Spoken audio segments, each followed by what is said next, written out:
গেছেন ছিলেন সাবেক প্রধানমন্ত্রী। শুক্রবার হার্ট অ্যাটাকে তার মৃত্যু হয় বলে জানা গেছে। বাংলায় একটা কথা আছে, সুখে থাকলে ভূতে কিলায়। বাংলাদেশ আওয়ামী লীগ কি রাজনীতির মাঠে ফিরে আসবে?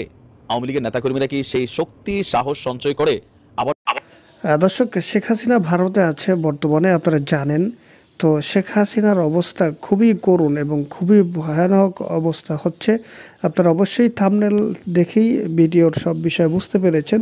তারপরেও আমরা কিছু কথা না বললে নয়, সরাসরি আপনাদেরকে সে ভিডিওগুলো দেখাবো যে শেখ হাসিনা সেখানে যে হাসপাতালে, সেখান থেকেই কিন্তু এই তথ্যগুলো দেওয়া হয়েছে।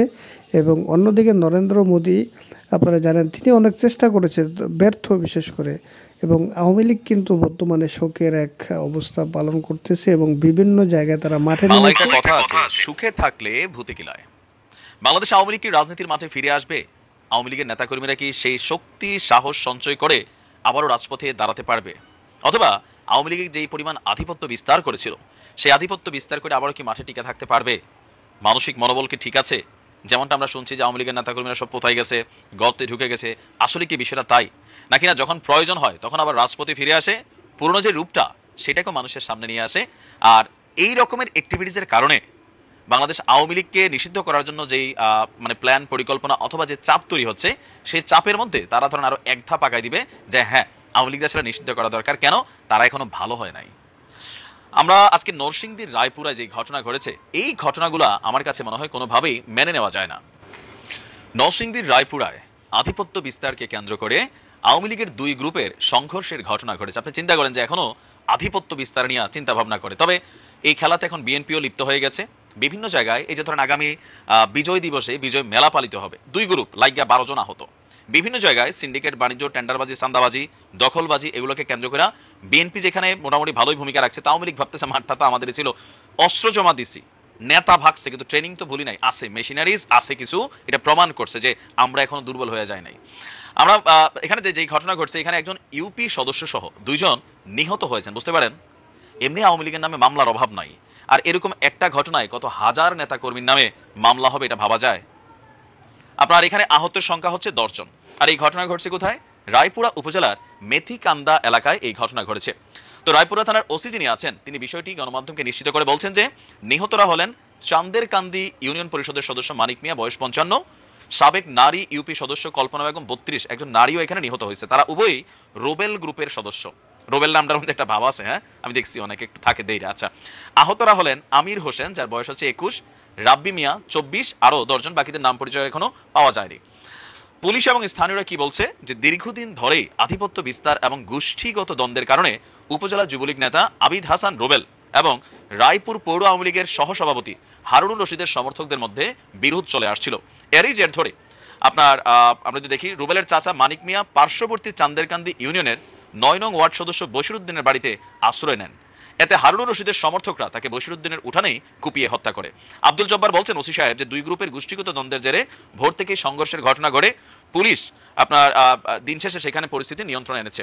এখন এই ঘটনাগুলোর আসলে ইফেক্টটা ব্রডলি কোথায় যাচ্ছে? ব্রডলি এখানে যাচ্ছে যে আওয়ামী লীগ ভালো হয় নাই। গেল 4 মাস যাবৎ যেহেতু গণমাধ্যমে এই সকল নিউজ আর আসে না, এখন বিভিন্ন ইস্যুতে গণমাধ্যম ব্যস্ত, ফাঁকে ফাঁকে আওয়ামী লীগ জানান দিচ্ছে যে এখনো তারা মাঠে আছে, প্রয়োজন লাগলে 2-4টা লাশ এমনি ফেলাই দিবে। আবার বুঝছেন, আমি আমার বাংলাদেশ আওয়ামী লীগের যারা ফ্যান ফলোয়ার সমর্থকরা আছেন তাদের উদ্দেশ্যে বলি, সুখে থাকলে মাঝে মাঝে ভূতে কিলায়। এটা মাথায় রাখতে হবে। আপনি যখন যে কোনো একটা জায়গায় অপকর্ম করছেন, আপনি দেখেন নামের শেষে কিন্তু আওয়ামী লীগ উঠে আসছে, এটা আপনার ব্যক্তিগত বা গোষ্ঠীগত একটা সম্পর্ক, কিন্তু গণমাধ্যম কিন্তু এটাকে আওয়ামী লীগ হিসেবে নিয়ে আসছে। বদরুলের কথা খেয়াল আছে তো? আমি বারবার উদাহরণ দেই।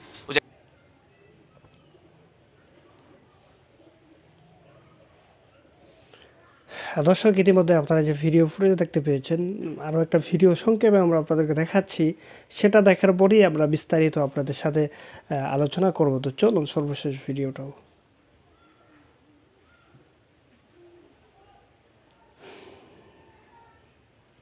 গত 15 বছরের রুটিন জীবন থেকে অনেকটাই বিচ্ছিন্ন হয়ে পড়েছেন হাসিনা। একাকী নিঃসঙ্গ জীবনে দিন দিন তার হতাশা বেড়েই যাচ্ছে।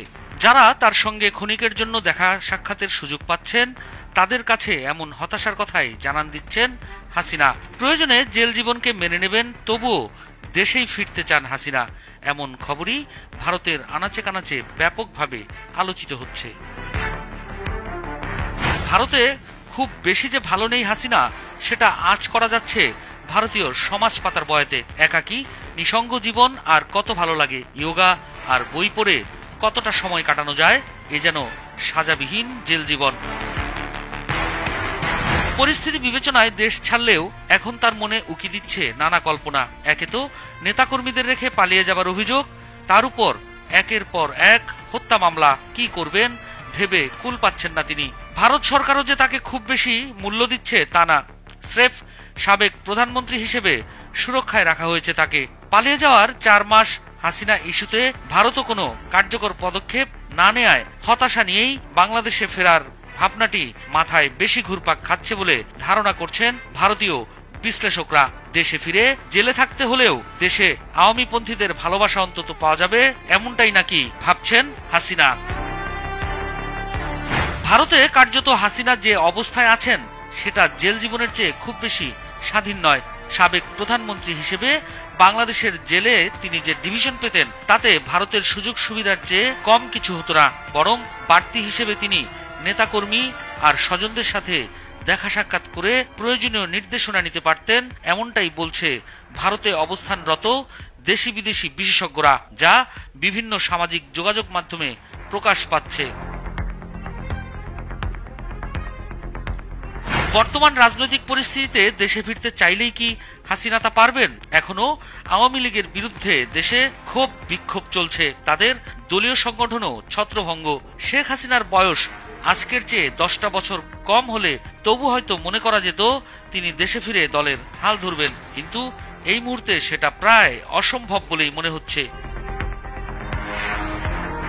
আওয়ামী লীগের তৃণমূল নেতাকর্মীরা এখনো প্রত্যাশা করছেন তাদের নেত্রীর দেশে ফেরা এখন শুধু সময়ের অপেক্ষা। তবে শেখ হাসিনা এই মুহূর্তে যে দেশের আতিথেয়তায় আছেন তারা কিন্তু এখনই অতটা আগ বাড়িয়ে ভাবতে রাজি নয়। সাউথ ব্লকের একজন শীর্ষস্থানীয় কর্মকর্তার কথায় পিচ এখন প্রতিকূল, বল উল্টাপাল্টা লাফাচ্ছে, এরকম সময় চালিয়ে খেলতে গেলে হিতে বিপরীত হতে পারে।